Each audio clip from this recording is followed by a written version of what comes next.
menjadi guru inspiratif Indonesia bersama Kuiper dan Fruity Sosro. Di sini saya mencoba untuk berbagi bagaimana pengalaman saya mengajar di masa pandemi ini.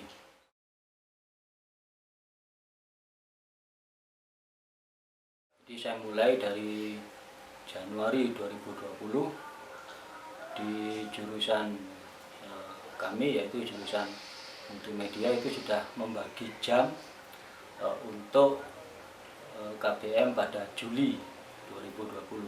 Jadi sebelum pandemi pada Januari 2020 itu kami sudah membagi jam, dan kebetulan saya mendapat tugas untuk mengajar pada mata pelajaran desain multimedia interaktif. Jadi setelah mendapat tugas untuk mengajar DMI, saya langsung untuk mencari atau browsing beberapa tutorial sebagai bahan untuk proyek siswa saya nantinya. Setelah saya browsing, saya memutuskan untuk mencoba memberikan tugas akhir, yaitu aplikasi Android. Kemudian sambil saya browsing, saya juga mengacu pada KIKD desain multimedia interaktif. Setelah saya browsing tutorial dari YouTube kebanyakan, saya mencoba di laptop. Saya coba merancang beberapa halaman yang nantinya menjadi sebuah proyek aplikasi Android.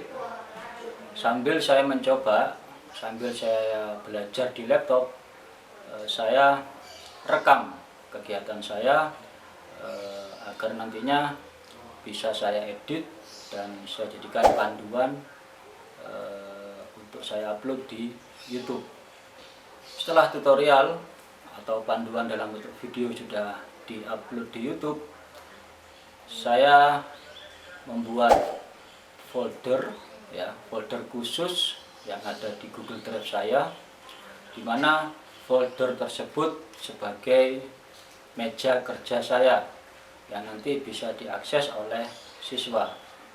Jadi di dalam folder tersebut yang sudah saya share itu berisi materi baik PDF, kemudian link YouTube, ada juga beberapa perintah tugas, ada juga deadline tugas, dan yang paling penting adalah saya bagikan juga daftar nilai proyek untuk siswa saya, sehingga siswa saya bisa melihat sampai sejauh mana tugasnya selesai. Jadi siswa bisa mengecek, oh tugas saya masih dapat sekian, dia langsung bisa memperbaiki sampai nanti akhir semester. Kemudian untuk ulangan harian itu saya menggunakan software iSpring. Kenapa saya pilih itu? Karena bentuk soalnya itu sangat variatif. Selain multiple choice, ada IC, ada juga seperti puzzle, kemudian ada juga model blank spot. Jadi sangat variatif untuk iSpring. Sedangkan untuk medianya itu bisa kita upload ke HTML, jadi anak-anak bisa ulangan harian online berbasis web, atau kita bisa publish ke dalam APK, aplikasi Android. Saya tidak menggunakan grup WhatsApp dan juga tidak menggunakan Classroom. Jadi saya hanya pakai YouTube untuk materi video. Saya pakai Google Drive sebagai meja kerja saya. Jadi saya share satu folder yang isinya tadi bisa dilihat siswa kapanpun. Dan saya menggunakan WhatsApp hanya untuk konsultasi, hanya untuk mengumpulkan link tugas. Sedangkan kalau ada kesulitan lagi, kita bisa tatap muka, janjian sama siswa, ketemu di mana.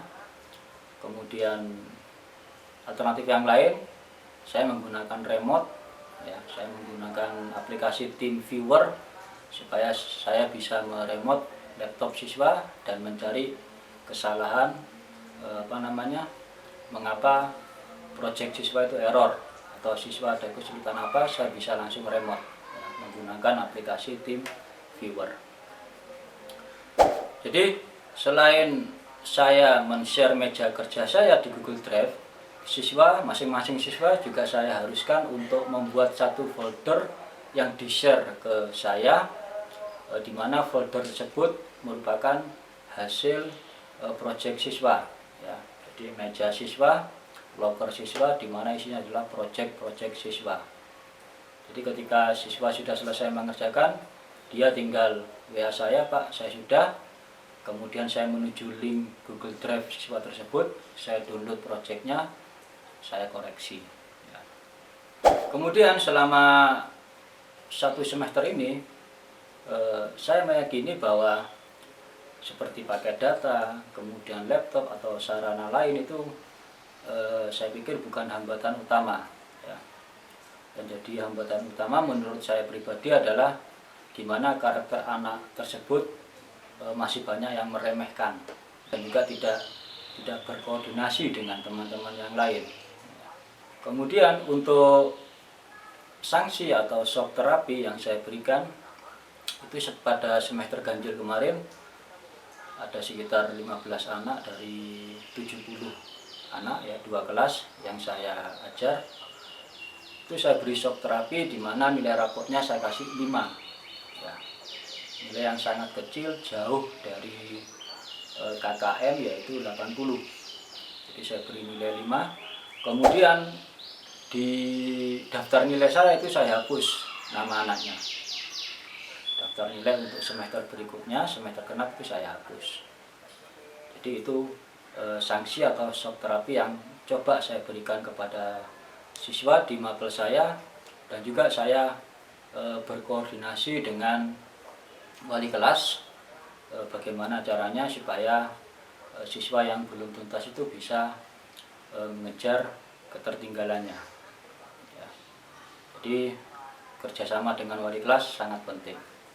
Kemudian yang terakhir faktor non teknis, tentu mulai dulu saya mencoba untuk menyempatkan setelah sholat ya saya kirimi lah semua siswa itu Al-Fatihah dengan harapan nanti ya dapat hidayah untuk bisa lebih semangat dalam melakukan pembelajaran di sekolah.